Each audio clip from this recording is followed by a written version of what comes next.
चलो आज चेक करते हैं कि आप कितना सही डिसीजन ले सकते हो। इमेजिन करो कि एक ट्रॉली जिसके ब्रेक फेल हो चुके हैं वो अपनी पटरी पे आगे बढ़ती जा रही है, लेकिन आगे 5 इंजीनियर हैं जो मरने वाले हैं क्योंकि उनके कानों में ईयरफोन लगे हुए हैं। तो ट्रॉली आगे जाएगी तो वो 5 मरने ही वाले हैं।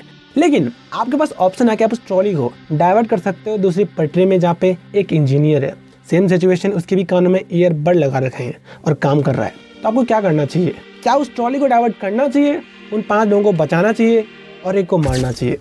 वाल इसका नाम है ट्रॉली प्रॉब्लम, जिसे हमारे ब्रिटिश फिलोसोफर फिलिपा फुट ने लगभग 1967 में दिया था। और उसके बाद ये ट्रॉली प्रॉब्लम बहुत फेमस हो गई क्योंकि इसमें आपको सोचना पड़ता है कि भाई क्या 5 को बचाना चाहिए और एक को मारना चाहिए? अगर हम एक को मारेंगे तो क्या वो मर्डर नहीं हो गया?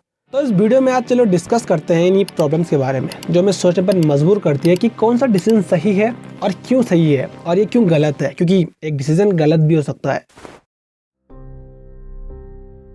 पर ट्रॉली प्रॉब्लम की जो सबसे मेन सिचुएशन है उसमें आपको मौका दिया जाता है कि आप उस ट्रॉली को भैया डाइवर्ट कर सकते हो उसे हैंडल के थ्रू।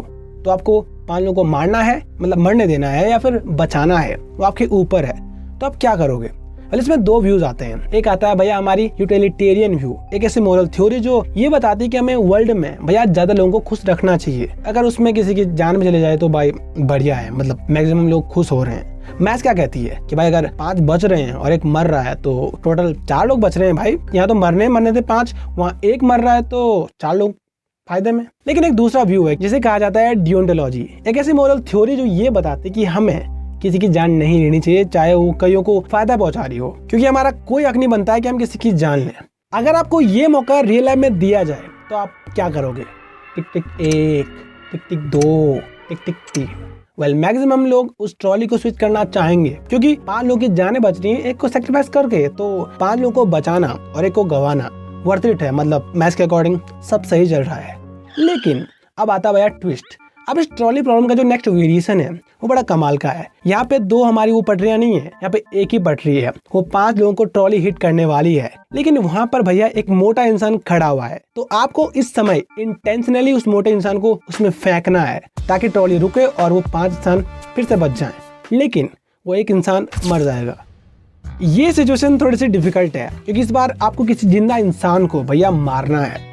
वेल मैथमेटिकली दोनों सेम ही हैं। पिछली बार आप किसी को डाइवर्ट कर रहे थे, मतलब किसी हैंडल को, और इस बार किसी इंसान को धक्का देके मार रहे हो। मैथमेटिकली आप 5 लोगों को बचा रहे हो। लेकिन आपकी गट फीलिंग कहती है कि नहीं भाई, किसी को धक्का देना और हैंडल वो करना दोनों में अंतर है, जमीन आसमान का अंतर है भाई। किसी का मर्डर कर रहे हो, वेल दोनों में मर्डर तो कर रहे हो। ये चीजें हमें सोचने पर मजबूर करते हैं कि भाई साहब एक इंसान की कीमत क्या है, किसी को हम कैसे मार सकते हैं 5 लोगों को बचाने के लिए, या फिर नहीं मारना चाहिए। वेल मैक्सिमम लोग कहेंगे कि भाई ये तो सब हाइपोथेटिकल सिचुएशन है, रियल लाइफ में ऐसा कुछ होता नहीं है। वेल नहीं, चलो मैं आपको ले जाता हूँ रियल लाइफ की ओर। देखो आज के ज़माने में सेल्फ ड्राइविंग कार होती हैं, उन पर सेंसर होते हैं, वो आगे चलती हैं और हमें घर तक पहुँचा देती हैं। लेकिन एक सिचुएशन है जहाँ पे एक कार है अचानक से भैया फेस करती है ऐसी सिचुएशन जहाँ पे एक आगे बूढ़ा इंसान है, एक छोटा बच्चा है। तो वो क्या करेगी? मतलब हिट करने वाली है भाई, ब्रेक नहीं है, इतनी स्पीड से जा रही है, तो वो क्या बूढ़े इंसान को मारेगी या फिर बच्चे को? क्योंकि उसके पास बहुत क्विक पावर होती है, वो चेंज कर सकती है, हैंडल घुमा सकती है। तो क्या करना चाहिए उसे? हमें उस मशीन के अंदर क्या कोड लिखना चाहिए कि भाई बूढ़े इंसान को मार दो, बहुत जिंदगी जी ली उसने, या फिर बच्चे के पास पूरा फ्यूचर पड़ा हुआ है, उसका फ्यूचर है भाई, उसे क्यों मारना है, बूढ़े को मार दो। या फिर छोटा बच्चा है, अभी एक्सपीरियंस भी नहीं है तो मर जाएगा तो कोई दिक्कत नहीं है क्योंकि बूढ़े के पास एक्सपीरियंस है, वो एक वाइस मैन है जो सोसाइटी को ज़्यादा वैल्यू दे सकता है। किसको मारना चाहिए, क्या करना चाहिए? थोड़ा सा डिफिकल्ट सिचुएशन है क्योंकि ऐसा होना पॉसिबल है।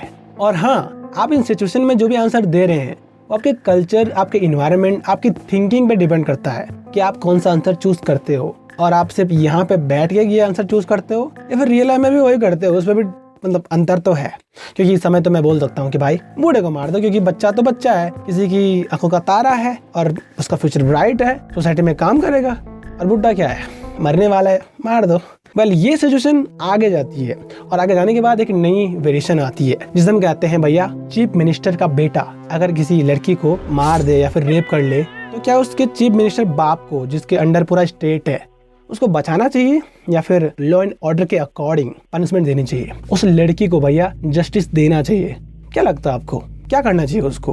अब ये तो जो लॉ एंड ऑर्डर है उसका ही पालन करना चाहिए क्योंकि ये सबके लिए सेम है, चाहे मिनिस्टर का बेटा हो, किसी का बेटा हो। लेकिन मिनिस्टर के पास ऑप्शन है, जो एविडेंस है उनको खत्म कर सकता है। मतलब एकदम गायब कर सकता है, अपने बेटे को बचा सकता है, तो वो क्या करेगा? हम उनके जान पहचान में नहीं है और हम उनको जानते भी हैं, लेकिन हम उनको कंट्रोल नहीं करते, तो हमें पता नहीं क्या करना चाहिए। लेकिन हमारे अकॉर्डिंग तो वही है भाई कि जस्टिस मिलना चाहिए। लेकिन उसका भैया एक ही बेटा है, अपना बेटा है, वो कुर्सी 5 साल बाद चली जाएगी, लेकिन बेटा तो अपना जिंदगी भर रहेगा। क्या लगता है आपको, आपके पॉइंट ऑफ व्यू से कौन सा ऑप्शन सही है? मतलब पहली बात तो कर्म करना ही क्यों चाहिए, नहीं करना चाहिए। पहले आपको लगता है कि वो नहीं बचाएगा, ऑफ कोर्स बचाएगा यार, सेल्फिश नेचर हो जाता है ना। अगर मैं ट्रॉली प्रॉब्लम में जो हमारा एक पर्सन है उसको रैंडम स्ट्रेंजर नहीं बल्कि आपका दोस्त मान लूं, तो क्या आप तब भी ट्रॉली को डाइवर्ट करोगे? नहीं करोगे भाई, क्योंकि वो आपका दोस्त है, 5 लोग आप नहीं जानते हो। ये ट्रॉली प्रॉब्लम मुझे तो भाई बहुत इंटरेस्टिंग लगती है, क्योंकि हमें सोचने पर मजबूर करती है कि किसी की लाइफ कितनी वैल्यूबल है हमारी लाइफ में। और उसके 2 व्यूज आपको पता ही हैं। अब आता है भैया हमारा फाइनल वेरिएशन। इसमें एक डॉक्टर है जिसके पास 5 पेशेंट होते हैं जिनको अलग अलग ऑर्गन की जरूरत है, लेकिन भैया हमारे हॉस्पिटल में डोनर की कमी है और उनके पास ऑप्शन में नहीं है कि उनको बचा सकते हैं, तो 1 घंटे में वो मरने वाले हैं। लेकिन हमारे पास एक ऐसा पेशेंट है जो सामने आराम कर रहा है, क्योंकि वो अपनी हेल्थ चेकअप के लिए आ रखा है, उसके सारे ऑर्गन स्वस्थ हैं, तो डॉक्टर के पास ऑप्शन है कि उसके हेल्दी ऑर्गन्स को जो हमारे मरीज है उन पे लगा सकता है और वो मर सकता है, 5 बच सकते हैं। तो उसे क्या करना चाहिए? क्या लगता है आपको, क्या डॉक्टर को उन 5 लोगों को मरने देना चाहिए या फिर एक बंदे को मारना चाहिए? ऑप्शन आपके पास है, टिक टिक 1, टिक टिक 2, टिक टिक 3। मुझे नहीं लगता कि उसको मारना चाहिए, क्योंकि एक इंडिविजुअल इंसान की भैया अपनी लाइफ है। अगर आप ऐसा करने लग गए तो मैं कहीं हॉस्पिटल में जा रहा हूँ और मर गया, क्योंकि 5 लोगों की जरूरत थी भाई। तो आपका इस ट्रॉली प्रॉब्लम में जो भी आंसर है आप कमेंट में बता सकते हो और एक्सप्लेनेशन दे सकते हो कि आपको ऐसा क्यों लगता है, क्योंकि आपका ओपिनियन बहुत मैटर करता है। तो जरूर लिखो कि भाई क्यों, और वीडियो को लाइक, चैनल को सब्सक्राइब तो करना ही है, क्योंकि अगली वीडियो बहुत इंटरेस्टिंग आने वाली है। और तब तक के लिए ये वीडियो बहुत अच्छा ऑप्शन है।